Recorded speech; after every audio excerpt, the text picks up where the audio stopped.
All right, so what we're going to look at today are two real quick stretches you can do. You may do them on the floor, but we're going to use a bench today to modify and maybe even intensify the stretch a little bit.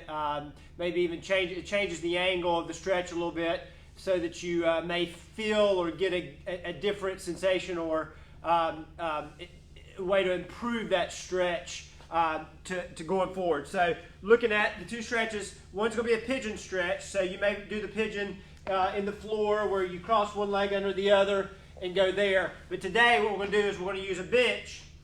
Just going to throw that leg on the bench, then we're going to sit down into that stretch and just extend the back leg back. So again, you can lean forward just like you would maybe if you were on the floor doing this stretch. It really gets deep into that piriformis glute region from the back side, just so you can see where that back leg is.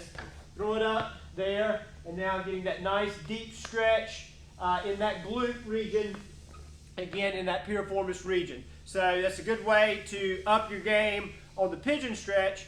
The next one we'll look at is a little windmill action. And again, with the windmill, it's just like a regular windmill stretch. You'll go wide and you may drop forward or you may go to one side or the other. But today what we're going to do is right in front of the bench, we're going to that windmill stretch and we're going to add in some rotation, which will really increase that stretch on the back side and even help with some thoracic rotation or mobility. So I'm in that windmill, and all I'm going to do is I'm going to come forward to the bench, and then from there I'm just going to thread that needle and rotate and try to get that back side down to the bench. So there's your windmill, and I'm coming up, and then I'm just going to go to the other side.